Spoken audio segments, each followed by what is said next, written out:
Salut à toutes et à tous, ça fait vraiment longtemps que je me suis pas assise face à ma caméra pour vous parler et ça fait très bizarre d'être de retour.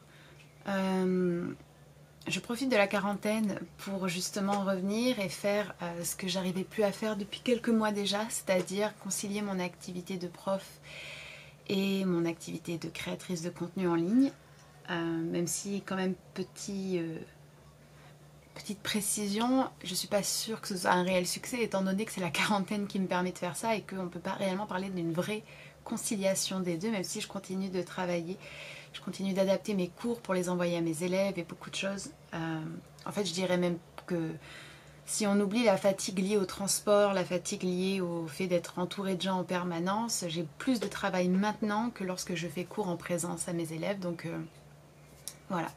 Mais j'avais envie de revenir et ça fait longtemps en fait que j'ai envie de revenir. Hein. Ça fait un mois que j'ai pas posté de vidéo, mais ça fait dans ma tête beaucoup plus longtemps que je suis déconnectée, que j'ai du mal à filmer, que ça fait beaucoup plus longtemps aussi que j'ai plus du tout un rythme régulier de publication, aussi bien au niveau de mon podcast qu'au niveau de la chaîne et même sur Instagram. Et c'est quelque chose qui me mine beaucoup et qui me déprime énormément.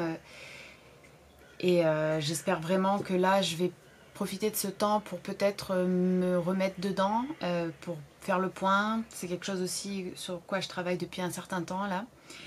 Et cette vidéo, ce sera la seule vidéo, je pense, que je vais faire sur la quarantaine parce que je pense qu'on a tous envie de parler et de penser à autre chose. Mais j'avais quand même envie de venir vous parler de deux éléments qui me semblaient importants vis-à-vis de ce confinement, de cette quarantaine, de cette ambiance un peu particulière qu'on est en train de vivre là. La première chose, enfin les deux choses sont liées, mais la première chose, j'avais envie de me concentrer vraiment sur le côté la santé et le deuxième, j'avais envie de vous parler de la productivité. Donc les premiers jours, j'ai publié sur Instagram que j'étais vraiment hyper angoissée à l'idée d'être confinée chez moi, à l'idée de ne pas pouvoir sortir. C'était un petit peu paradoxal peut-être parce que je sors peu de chez moi en dehors du travail depuis quelques temps maintenant pour des raisons de santé. On aurait pu donc penser en fait quelle est la différence pour toi. Tu vis la plupart du temps déjà recluse dans ton appartement, donc ça change pas grand chose. Dans un sens, c'est vrai que malheureusement lors de mes week-ends je ne sors presque plus, que j'ai du mal à sortir pour faire les courses, que j'ai du mal à sortir pour faire à peu près tout.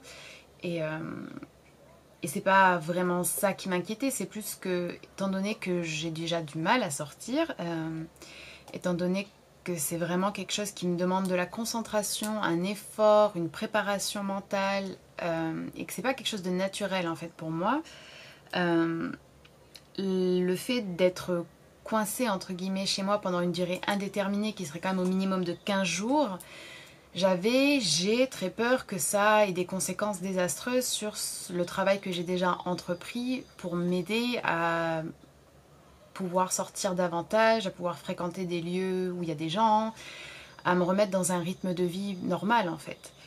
J'ai vraiment peur à la fin de ce confinement d'avoir perdu un rythme de vie qui serait sain, un rythme de vie qui serait pérenne et correspondrait à un rythme de vie qui permettrait d'aller au travail, qui permettrait d'avoir des activités, quoi. J'ai vraiment peur de ça et j'ai peur d'avoir beaucoup de mal à ressortir.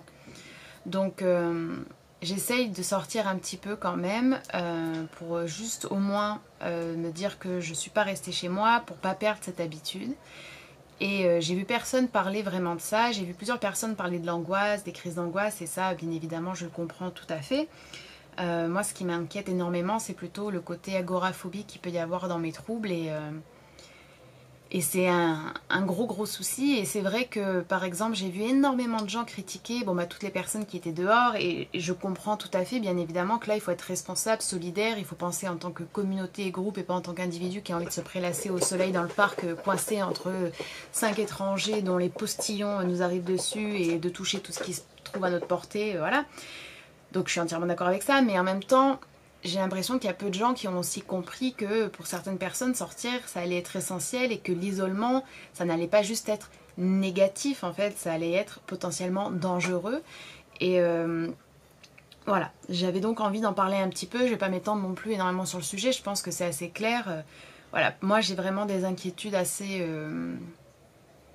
assez sérieuse, on va dire, sur ce confinement pour ma santé, on va dire, psychologique, étant donné que je ne vais pas travailler et que donc ce rythme-là, cette structure, je ne l'ai plus, que mes interactions avec les collègues et les élèves qui constituent 90% de mes interactions avec les gens, je ne les ai plus non plus et que j'ai pas cette obligation de sortir, j'ai même l'obligation de rester chez moi. Donc que va-t-il se passer à la fin de tout ça? Est-ce que je vais réussir à ressortir, à m'éloigner de mon appartement? C'est beaucoup de questions en fait. Et je sais que j'ai pas beaucoup parlé de ce côté-là. Enfin, j'ai déjà parlé de mes angoisses et de tout ça, mais j'ai jamais parlé du fait que ça se précisait depuis quelques temps sur quelque chose qui ressemble réellement à de l'agoraphobie. Donc peut-être que ça a l'air de sortir un petit peu de n'importe, d'un coup de tomber comme ça dans la conversation. Mais je pense que si vous me suivez en ligne, vous avez déjà vu et compris que c'était vraiment quand même là le gros de mes problèmes. Et la deuxième chose qui vraiment m'a beaucoup stressée, c'est que tout de suite j'ai pensé, tant de temps libre, je vais pouvoir rattraper tout ce que je n'ai pas fait depuis tant de temps. Et par exemple, j'ai vu aussi passer sur Twitter le fait que Shakespeare avait été enfermé durant je ne sais quoi et qu'il avait écrit Le Roi Lear à ce moment-là, que tant de gens avaient écrit tant de choses en tant de temps, etc. Et ça m'a vraiment mis la pression en fait. Et c'est vrai que je commençais déjà à m'auto-culpabiliser en fait, de me dire tu es dispensé d'aller au travail, il te reste donc déjà au moins ne serait-ce que le temps de transport que tu n'as pas pour filmer, pour écrire, pour dessiner, pour faire du sport, pour ranger ton appartement. Pourquoi ne le fais-tu pas? Et j'ai beau me dire en fait que cet état productiviste et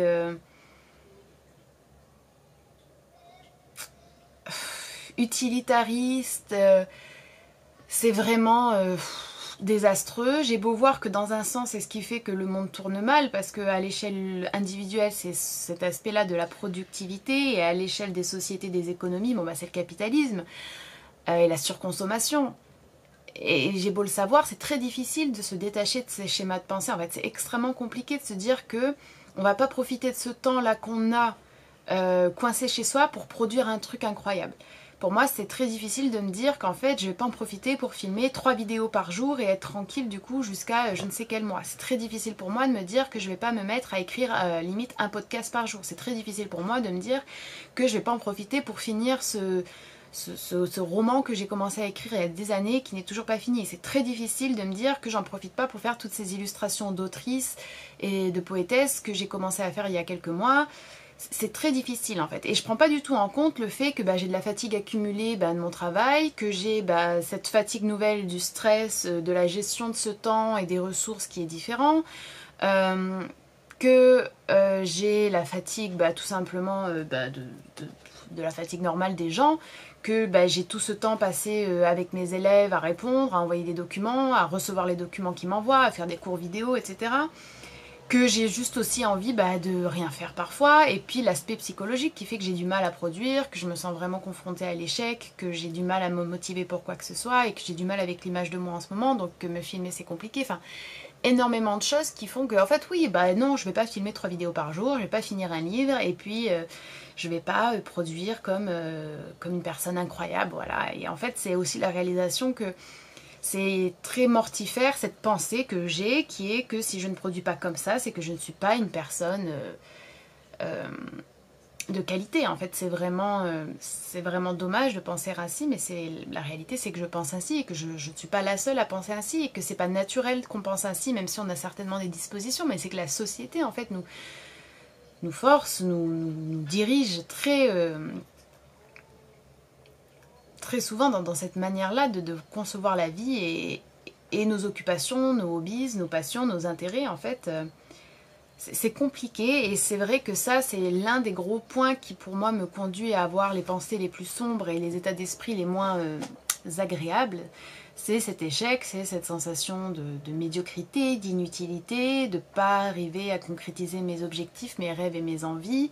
C'est le temps qui passe, c'est beaucoup de choses, et Et ce confinement, donc pour moi, alors de façon entre guillemets égoïste, toute cette situation-là, si je parle que à mon niveau individuel, le virus ne m'inquiète pas, étant donné que je ne suis pas en contact avec des gens, étant donné que je ne vais pas toucher des choses, étant donné que j'ai pas de problème respiratoire, que je suis pas vieille, que voilà, je suis pas un sujet à risque et que j'ai pas de situation qui pourrait être à risque.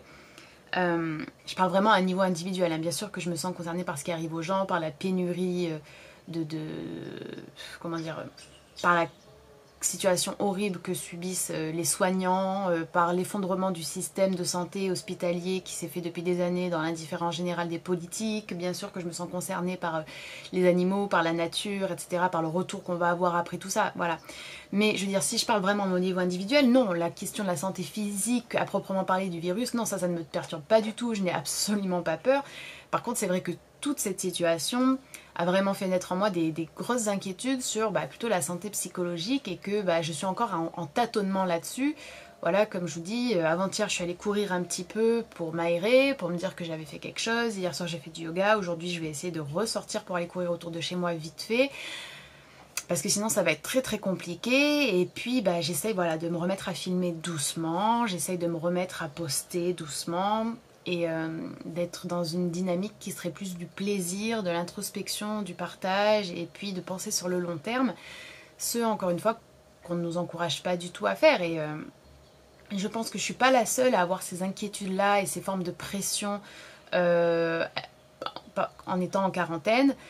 Et j'avais donc envie d'en parler. Et j'ai quand même envie de finir cette vidéo en disant que le fait d'être en quarantaine dans un sens, de ne pas aller au travail donc, je suis consciente que c'est une forme de privilège et qu'il y a des personnes exposées avec des emplois vulnérables, extrêmement précaires, qui n'ont pas en fait cette possibilité d'être dans une forme de quarantaine ou dans une forme de télétravail.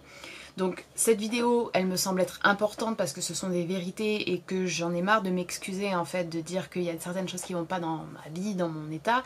Mes problèmes de santé sont réels, mes problèmes de santé psychologique sont réels, donc je ne vais pas m'excuser de ça. Mais je veux aussi quand même que cette vidéo soit décente et donc bien reprécisée, que j'ai conscience de l'état de privilège dans lequel je suis vis-à-vis de l'emploi en tout cas. Et justement de l'hygiène et des soins et de la sécurité sanitaire en tant que personne qui reste chez soi et qui télétravaille, et que je suis bien évidemment de tout cœur, et même pas que de tout cœur, je suis politiquement avec toutes les personnes précaires ou toutes les personnes dans l'hospitalier, dans le soin, dans l'aide à la personne ou dans les supermarchés, voilà, qui subissent ça de plein fouet. Voilà, avec les SDF aussi, ça c'est un autre sujet, mais dont on ne sait pas on ne sait pas ce qui se passe pour eux. Je pense aussi aux personnes qui sont étrangères sur le territoire et qui doivent peut-être se sentir extrêmement démunies, aux personnes qui sont en attente de papier et qui voient tout ça être reporté. Enfin bref, voilà, j'ai conscience des privilèges qui sont les miens, mais je tenais aussi à partager cette expérience-là parce qu'en tant que personne qui a des problèmes de santé et qui est sous traitement et qui, voilà, c'est compliqué, ça demande beaucoup de self-control et de zénitude, et j'avais donc envie de faire cette vidéo. Et ce sera la seule vidéo sur le corona, d'accord, parce que concrètement j'ai envie de parler d'autres choses. J'espère que les prochaines vidéos, ce sera des vidéos plus sympas ou plus politiques ou plus thématiques, et puis j'espère surtout pouvoir revenir à un rythme régulier. Je vous avoue que là mon objectif ce serait d'arriver à faire une vidéo par semaine thématique et une vidéo plus légère sur cette chaîne, et une vidéo par semaine aussi sur ma chaîne littéraire. Tout est en lien dans la barre d'infos. Retrouvez également mes podcasts littéraires et mon Instagram, enfin mes deux Instagrams littéraires et un peu plus général, on va dire, dans la barre d'infos. Voilà. J'espère que vous allez très bien, j'espère que vous vous portez très bien, que vous êtes en sécurité, ainsi que vos proches et les gens que vous aimez. J'espère que vous ne souffrez pas trop de la situation, quelle que soit la forme d'impact que ça a sur vous. Et puis je vous dis à la prochaine. Bye bye.